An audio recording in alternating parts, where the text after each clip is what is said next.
Hello, everybody, and welcome to our March BIA Code Pudding live stream.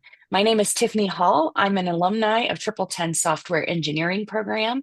I'm a full stack engineer, and now I'm a product owner at Scholastic Inc., the world's largest publisher of children's books and a powerhouse in the digital education space, too. Tonight is one of my favorite things to do, which is to be a host to one of our many code puddings and code jams. Tonight we have a code pudding. So thanks so much for joining us for this little bit of dessert to our daily grind. I'm really excited. These code puddings and code jams are such a great competition and a really great way for our students at TripleTen to really work together from coast to coast. All right, so we have our business intelligence analytics students joining us tonight. So let's talk about what a code pudding is, and then we will talk a little bit about what the work is that our BIA students have been up to. So a code pudding is a friendly competition that occurs with our students during their normal coursework. They're very short, super short competitions where a group of students get together and then they jam out a bunch of code. They're putting in the work on the data, pudding. It's different, but pudding just okay. So this one, like I mentioned, being a code pudding, it's like a little dessert. It's like a super hyper focused point of data that they are working through tonight. So it's not nearly as broad as like our code jams are. Last week, our participants were divided into teams and they were challenged to create visual essays using the provided data sets. Our teams only have 5 days to make their projects. Today, the teams are going to show off their projects to all of you at home, and then our judges are going to review them all next week. The judges are going to be evaluating both the data part and the presentation part. So there's a lot riding on both sides of the coin. All of our results are going to be posted in Discord and socials by April 10th. Our students and all of our students and our viewers can vote for their favorite project during the next week, and the winners of our audience award gets special prizes from TripleTen. And I'm hoping that it's a box of pudding, but I make no promises. So if you want to vote, if you're a student watching this recording later or you're catching it live now, you can go into the Discord channel for the BIA students and you will see the poll there after this broadcast. You can vote there. If you're not a student of ours just yet, down below us is going to be a live chat and you can go ahead and vote for your favorite team there. All right. Okay, so now with all of that said, it is time for us to get to the good stuff, which is why it's a pudding, dessert, good stuff. You see the theme we're working with, people? Okay, so here we go. We've got two teams with us tonight. Our first team of the evening is JJP, and they are Jeremy Garcia, Giovanni Munez, and Parek Shah. Oh, I'm so bad with names. I'm so sorry, guys. I work all the time. All right, Team JJP, you can go ahead and take it away. Okay, so I'm gonna share my screen real quick. So our presentation was about analyzing CO2 emission and fuel economy on vehicles. And we wanted to use the data set to be able to decide how has fuel and CO2 emission impacted the environment, which is what we're targeting to look at. So like Tiffany was saying, it's presented by me, Giovanni, and then Jeremy. So for this data set, our goal was to just be able to, the purpose was to just explore patterns in fuel economy over time, and then compare the environmental performance of various fuel types and assess how different drive types influence vehicle efficiency and emissions. And then this data set was chosen because it offers valuable insight into like how vehicle features impact sustainability and how it affects the environment. So when we looked at the data set, we wanted to have a couple questions that we wanted to answer. So the first question was we wanted to look at impact of drive type and how it affects fuel efficiency and emissions. Then we wanted to take a look at comparing different fuel types, such as gasoline or electric, to assess environmental performance of each. And then we also wanted to explore trends in fuel economy over the years to identify patterns or changes in the approach to fuel efficiency. So the first part was looking at the fuel economy and then looking how it affects environment. So the fuel economy score that's shown over here directly reflects on how an environment efficient a vehicle is with lower or negative values, indicating better fuel efficiency and reduced emissions. So this score was provided by the EPA, the Environmental Protection Agency. They evaluate the criteria of a vehicle and see how it impacts the environment. So it's calculated with a lot of different factors, including fuel consumption and CO2 and overall vehicle performance. So basically, the lower the score, the better your vehicle is for the environment. So what we found was that two-wheel drive and front-wheel drive were the best for the economy. Another category we wanted to look at was just how does average CO2 emissions work with average fuel economy as well.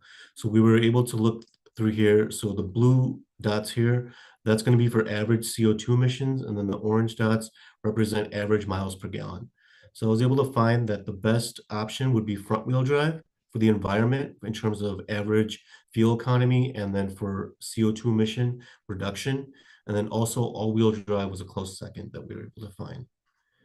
Also, when we look at fuel type and then drive type, we're also looking at the engine as well. So depending on if you have like a four-cylinder, six-cylinder, or eight-cylinder, that can have a huge impact on like the environment as well. So when we looked at the different drive types, we found that the best was a four-cylinder. They had the lowest average at 356.1, and the best in that one was also front-wheel drive. And then as you go up into higher cylinders, like six-cylinder or eight-cylinder, that's when you get a little bit more of an environmental impact. So that was one of the things that we noticed as well, is that the engine has a huge impact on the environment. So for the next visual, it's based on fuel economy over the years. We're looking at the trend of CVs and EVs. So this is based on city and highway combined. So we're looking at miles per gallon in both of those areas. So over time, electric vehicles, which is the blue line, have shown a sharp rise in fuel economy since 2010, indicating major efficiency improvements. And then for the CVs, which is the orange line, they have experienced a slow but steady improvement in fuel economy over the years. However, their progress has been less dramatic compared to the rapid gains seen in electric vehicles.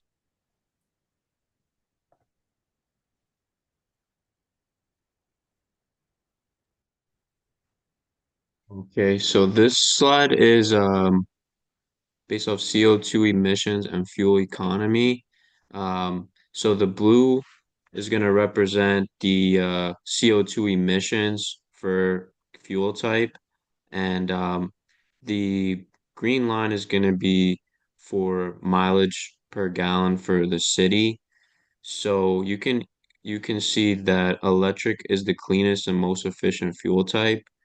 Electric cars have zero CO2 emissions and the highest city fuel economy by 65.2 K, confirming it as the most environmentally friendly option among all fuel types. Then we can see that regular and premium gasoline have the highest environmental impact with the most CO2 emissions. And these two fuel types show extremely high CO2 emissions while also having lower fuel economy compared to electricity, highlighting their inefficiency and environmental burden. And then we had a couple of recommendations. So like for drive type, we want to promote and encourage the use and development of front-wheel drive and two-wheel drive platforms for companies and consumers that are focused on fuel efficiency and emissions reduction. Then we also want to prioritize lightweight vehicle design and smaller engines across all drive types, especially in four-wheel drive and all-wheel drive models. Lighter vehicles consume less fuel and emit less CO2 and more cost efficient to manufacturers as well. And then if you need more traction and power, so if you want to go with all-wheel drive or four-wheel drive, look for models that offer hybrid options, as this is going to be able to help the environment much more than rather than getting like a fully gas-powered vehicle. For recommendations for trend in fuel economy over the years, the first one, investigate the growing adoption of electric vehicles. by analyzing how many users are making the shift to EVs year after year and identify which manufacturers are leading this transition. For the second one, explore the key factors behind the rapid improvement in EV fuel economy, such as advancements in electric motors, battery efficiency, or weight reduction to understand what's driving innovation. Okay. And our recommendations for fuel type, we would encourage electric vehicles to adopt better efficiency and zero CO2 emissions. We'd also de-incentivize or recommend de-incentivizing high emission fuel types. Gas cars could be more subject to taxes or higher prices and are also more harmful to the environment. And then we'd also recommend invest in infrastructure to expand charging stations and support more electric vehicles in the future. And that's what we had. Right on. That was Yeah. great. I was taking notes. I live in a place where you gotta have all-wheel drive, so I was Okay. taking notes for sure. Uh-huh. Nice. All right, so let's talk about your project. So you guys were given a choice of different data sets. What's the reasons maybe behind your team choosing to go with this data set? I know for me, um, well, for the country that I live in, America, I know that America is very scarce in public transportation. So I found that this would help me figure out, and also for other people as well, the, the decision between electric and conventional. That was a reason for me. Definitely a Um, I helpful also thing.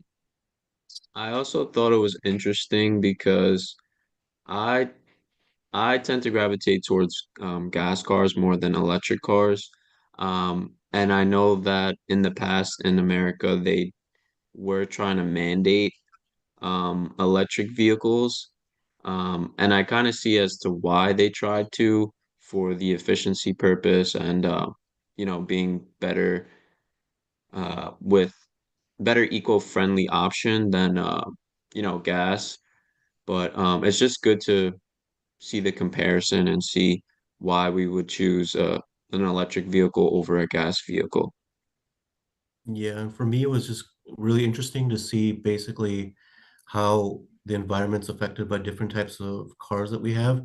Because when it affects the environment, it actually affects us as we're walking outside because we're breathing in that environment toxins. So to be able to have like some kind of an impact, to be able to mitigate it in some way, in some sense, to be able to get a better car for the environment, I think it'll just help overall population as well. So I thought that was interesting to look at. Yeah, really great reasons, all three of you. In terms of the project itself, what is something that maybe you have learned through the different coursework in TripleTen that you were like really excited to use for the code pudding? For me, it was especially important to work with Excel and do data cleaning. So I first explored the data set to get like a feel for like what information was useful for our analysis and then like what could be left out. So I was getting rid of information that wasn't relevant or any kind of focus on what mattered most. Then I cleaned up the data set using Excel functions like proper and VLOOKUP. And then I was just combining tables and removing duplicates and invalid data. So I was trying to make the data more cleaner and then just more organized, and then just ultimately answer the questions we had. Right on. Yeah, I think for me, it wasn't so much Excel, but I think Tableau.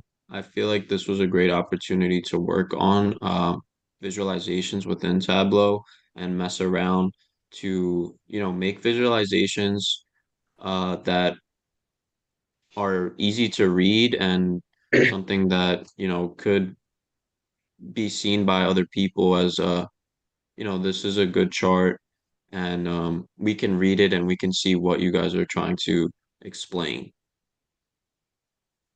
I know for Yeah, me, within I was just gonna say Excel. I like Tableau. I think you're right. Yeah. Oh, okay. Go ahead, Um, Giovanni. for me, it was Excel. It was really just this aha moment that I got with like the light bulb going over your head and stuff. Whenever I clicked on, or I had to filter a specific column for the MPG, and what was happening was the CVs were also um, being counted in EVs, so they were showing up as zeros. So I had to filter out all the zeros, and then that would give me all the EVs, which was throwing off the MPG.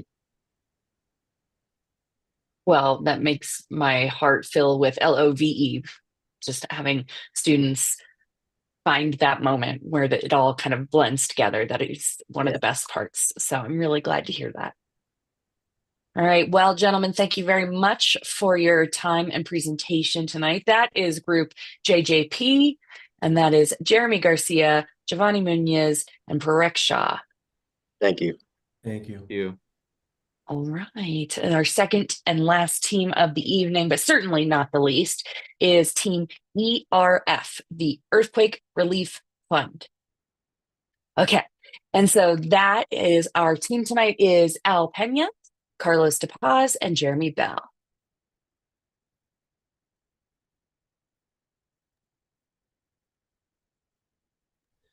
Yes, thanks, Tiffany, for the introduction.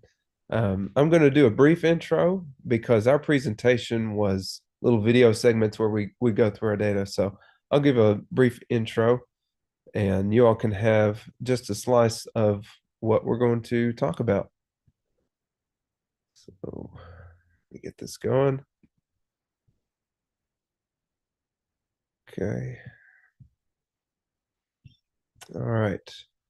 Let's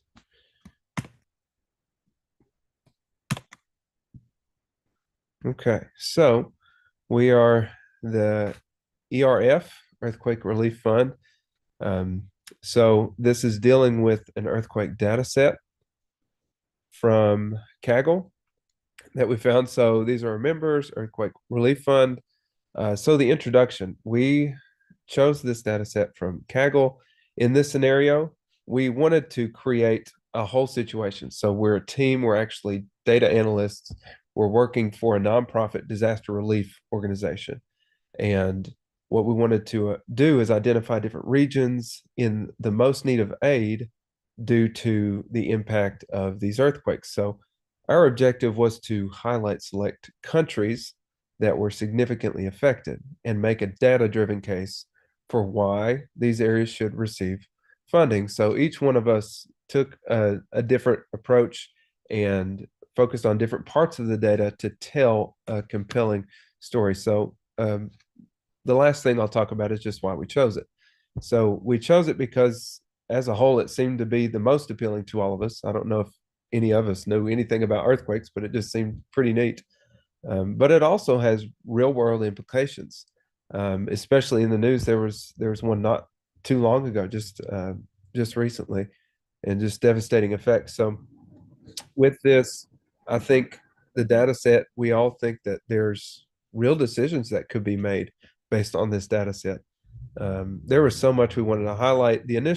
Our initial take was really to highlight the fault lines and how things interacted with there, but we ended up going a slightly different route. But that's just a snippet. And here's a picture of our dashboard. We've got a few charts that you'll see each one of us going through. But that is the end of the intro. So Tiffany, if you would, you can go ahead and play my portion. You bet. Let me go ahead.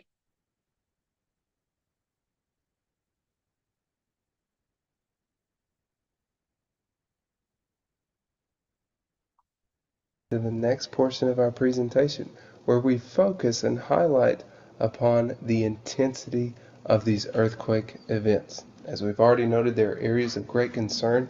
Let's see how the intensity matches the evidence we've seen already.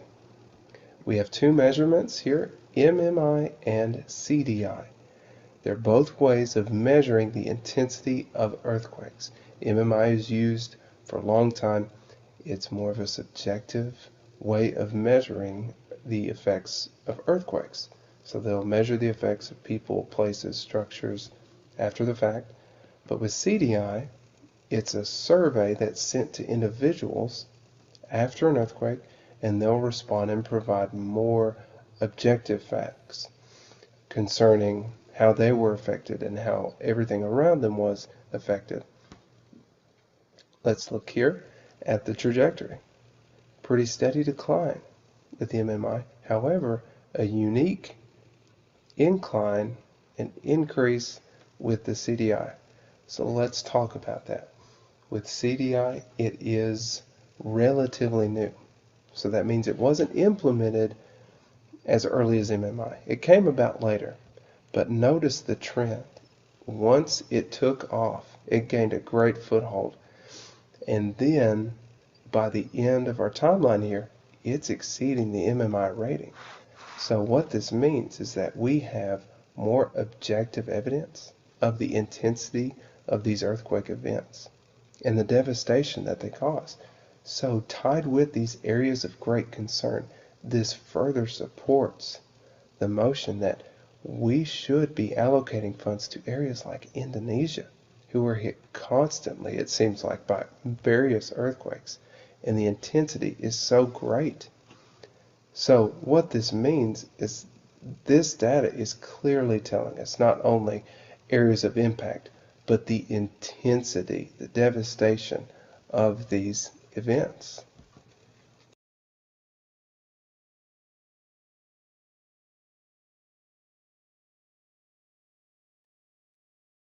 Okay, so we are done with Jeremy's part. So now, Team ERF, would you like me to show Carlos's part, or We Al, can do you want to do your part?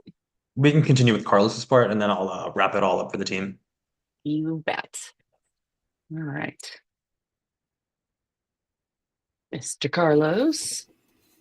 Good afternoon, Here we Good afternoon, everybody. My name is Carlos, here at a student at TripleTen, and I just wanted to say that we chose this data set because it stood out as both unique and deeply relevant. Earthquakes have real-world consequences, and using the data to understand those patterns can directly influence how resources are allocated. This project gave us the opportunity to uncover actionable insight, and we believe we've highlighted the most important ones.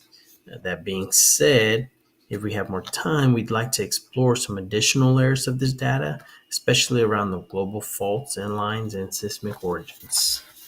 Thank you.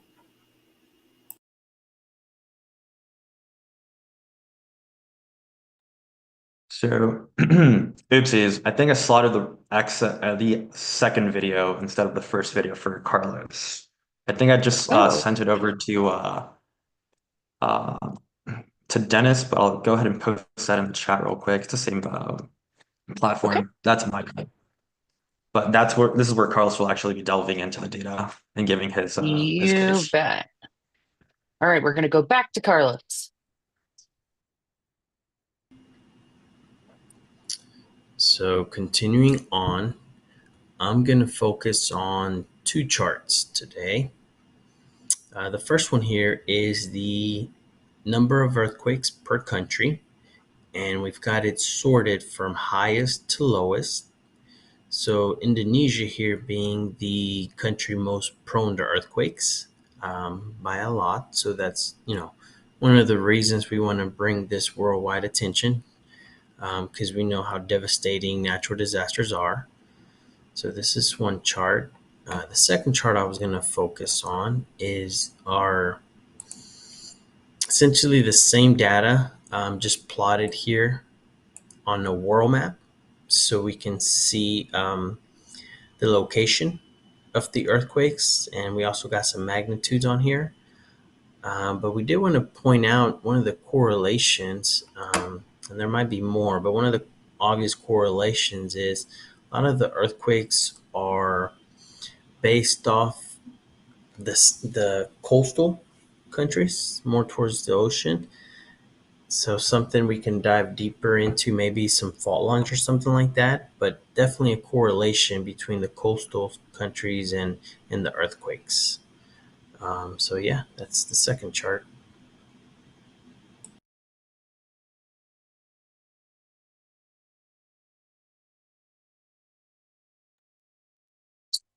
All right, Al, it's your time to shine.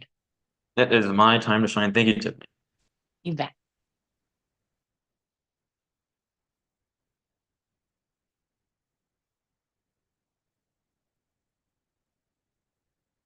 I always forget the button to present.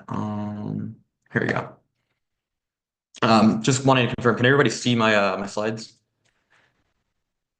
Perfect. So yeah, just running through, touching again on what Carlos had mentioned. We have a world map, kind of just showing all the fault lines all around the world. One of the big things to notice is that literally the West Coast all along Mexico and Central America and spanning along the coastlines of South America, we're just sitting right on top of it, how there's always talk about like the San Francisco fault line. But if looking over here on the side, we'll see that the oceanic slash, Indian Pacific regions sit right on top of it. Island nations just right off a couple kilometers from these fault lines where earthquakes can create massive tsunamis, where if they are not actively impacted by said earthquakes, the tsunamis generated by the sheer force of these earthquakes could affect these people, which is a huge byproduct of it. So going forward, we can go ahead and talk about how the tsunamis here directly correlate with the amount of earthquakes. And so it closely mimics the visualization that Carlos made, where Indonesia is the leading country that suffers from tsunamis. While they may not potentially be hit, the huge risk grants the need to generate a relief fund so that these countries are able to bounce back efficiently, effectively, and as quickly as possible so that people can keep living meaningful and fuller lives. And so going back on that, that would be my segment of my presentation. All And then we'll right, just go into cool. like a verbal, like just conclusion of sorts. Please do. But yeah, going through this entire project, it was kind of like a really great like team experience. Everybody was able to collaborate. We were kind of like snowballing like ideas to each other. The first couple days, we were pretty effective on meeting just because everybody, is busy with like their own lives. That was something that I was like very excited about, just because most of my teams here, when I work for Walgreens, everybody's just based out of Chicago and remote teams. And I got to actually work on using a Tableau rather than BI, because that's kind of like our bread and butter at Walgreens.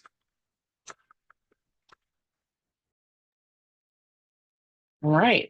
Well, I think my first question is just, really great that you guys picked a different data set, but what drew you as a team to this data set?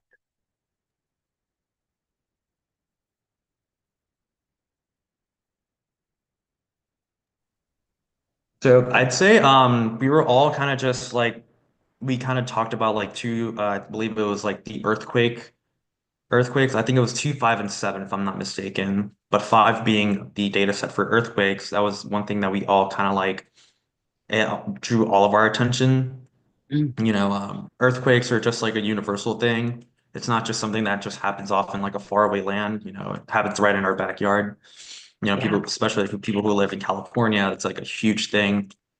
Um, you know, Wildfires are one thing, the droughts, but an earthquake on top of that, it's like you can only pick so much of a struggle, but you're getting both. So it's something that I actively see in like my friends' lives that live in California as well. So that's what kind of drew my attention to it. Yeah. So definitely the great equalizer, so to speak, right? So in terms of working with each other, you said, you guys worked well together as a team. How did you guys find it challenging or easy to collaborate with other teammates that you've never met, but also are in different spots in the program itself? Yeah, that was a really big thing. I think Jeremy can attest to it when we were talking because Jeremy and I are both graduates. When Carlos had mentioned, he's like, "Yeah, I'm still on the Tableau sprint." I was like, "Okay, cool." My entire like track set for using BI and like being like a little bit of a BI whiz on this. So I was like, "Okay, cool." Let's relearn some of the things that we learned already. So it was a really cool thing. I don't know what Jeremy, was like your take on it? Yeah, working together was a lot of fun, and just trying to. I think the schedule was the most interesting part because it's as if everybody could only work after like 5 p.m. or something. And then the other two, Carlos and uh, Al, would stay up later, and I've got two kids, so I had to go to bed soon. So, it's just like trying to manage everything.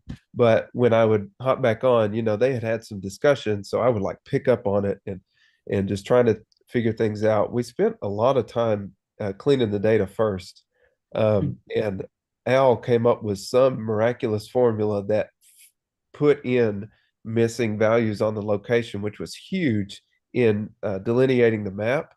I still don't know how he did it. He like copied and pasted it, and like it looked like it was made in Python or something. It was crazy, but really neat. So just things like that, how we could work with each other and play off each other's strengths was one of the best parts for me. I think that's really great. Yeah. Trying to balance a full-time life with full-time, you know, part-time learning and part-time code jam becomes a full-time everything. So it becomes really a lot to manage. So I definitely understand that. Well, I think you guys did a really great job, and thank you so much. That is Team ERF, the Earthquake Relief Fund, and that consists of Al Pena, Carlos De Paz, and Jeremy Bell. And with that, that is our last team of the evening. So that is the conclusion of our March BIA Code Pudding presentations. So thank you so much for watching. Thank you to all the students watching and all of you at home watching as well. If you're a student, you can look forward in the Discord channel to the poll that is going to have the team name, so you can vote for your team favorite. And then if you are watching this live or on recording on YouTube, you can write your team name down below. The results and the winners will be posted on Discord by April 10th. Also, keep an eye out on our socials as well.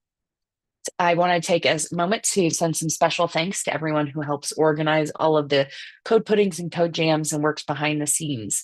Arena, Omar, Alyssa, Alina, Olivia, Dennis, Anastasia, and of course, my cat Sharkbait. He gets paid too, in treats.